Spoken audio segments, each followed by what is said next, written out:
না, ফারাক্কা আপনাদেরকে দেয় তাহলে ফারাক্কা দেয় না, মণিপুর দেয় না, আপনারা হচ্ছে ডায়মন্ড হারবারের এনটিপিসি দেয় না। আমার সম্ভব আইডিয়া বুঝি ডায়মন্ড হারবার থেকে আপনাদের। এখন আমি যে কথাটা বলছি ধ্যান দেন, উদাহরণটা আচ্ছা যেখানেই হোক মেনে নিলাম এনটিপিসি, ঝামেলা সব শেষ। তাহলে বিদ্যুৎটা তৈরি হচ্ছে কোথা? ফারাক্কার এনটিপিসি। আমার সঙ্গে কথা বলেন, কবরের কথা বলছি, খুব ধ্যান, খুব মনোযোগ। তৈরি হচ্ছে কোথা? ফারাক্কার এনটিপিসিতে। ওইখানে বিদ্যুৎটা তৈরি হয়েছে, টারবাইন করে বিদ্যুৎ তৈরি হয়েছে। উদ্দেশ্য কি? হাট পাড়ার আপনার একটা ছোট্ট ঘর, আপনি ধনী নন, বড় লোক নন, গরিব জীর্ণ কুটিরে বাস করেন, ওখানে একটা বাল্ব চালিয়েছেন, একটা ফ্যান তুলে রেখেছেন, ওইখানে আপনি রাত্রিবেলায় পড়বেন, লেখালেখি করবেন, হিসাব করবেন। তাহলে আলোটা উদ্দেশ্য। উদ্দেশ্যটা কি? জীর্ণ কুটিরে হাট পাড়ায় জ্বলে যাক আলো, তার জন্য তৈরি হচ্ছে কোথাও ফারাক্কা। এবার বলেন কি কি লেগেছে? তার লেগেছে, অ্যাঙ্গেল লেগেছে, বড় বড় পোল লেগেছে, তারপরে ট্রান্সফরমার লেগেছে।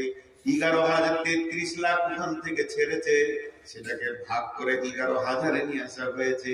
11,000 আপনার পার হাউসে নেমেছে, ওখান থেকে আপনাকে 404 দেওয়া হয়েছে। যখন আপনার ঘরের কাছে এসেছে তখন 202 দিয়ে 220 দিয়ে আপনার ঘরে 14 তার দিয়ে ভরা হয়েছে, যাতে করে ঘরের ভিতরটা আলো হয়ে যায় আর আন্ধার না থাকে। এতগুলি তার, এত ট্রান্সফরমার, এত পার হাউস, এত রাস্তা, এত নাট, এত গোল্ড। আপনি বলবেন ওগুলো কি দরকার আছে? দরকার তো আমার ঘরে আলো জ্বলবে। বন্ধুরা আমার, শুধু এটাই নয়, আল্লাহর কাছে ঈমান পেয়েছি, কবর যেন আলোয় আলোকিত হয়ে যায়, তার জন্য পোল লাগবে। এত দূর পোল লাগবে, যত দূর আপনার ঘর তত দূর আপনাকে পোল টানতে হবে। যার ঘর যত দূরে তার পোল তত বেশি লাগবে। এই পোল হিসেবে আল্লাহ নামাজগুলোকে দিয়েছেন। এর নাট বল্টু হচ্ছে যাকাত, আখলাক, চরিত্র। ইসলামের যত আইন আছে শুধু ঈমানটাকে কবর পর্যন্ত পৌঁছানোর জন্য এতগুলো অ্যাঙ্গেল, এতগুলো আইন, এত হালাল, এত হারাম। যখনই আপনি একটা পোলকে ফেলে দিবেন, ফারাক্কা থেকে এখান পর্যন্ত 4,000 পোল আছে, একটা পোলকে ফেলে দেবেন, সঙ্গে সঙ্গে আপনার ঘরের আলো বন্ধ হয়ে যাবে।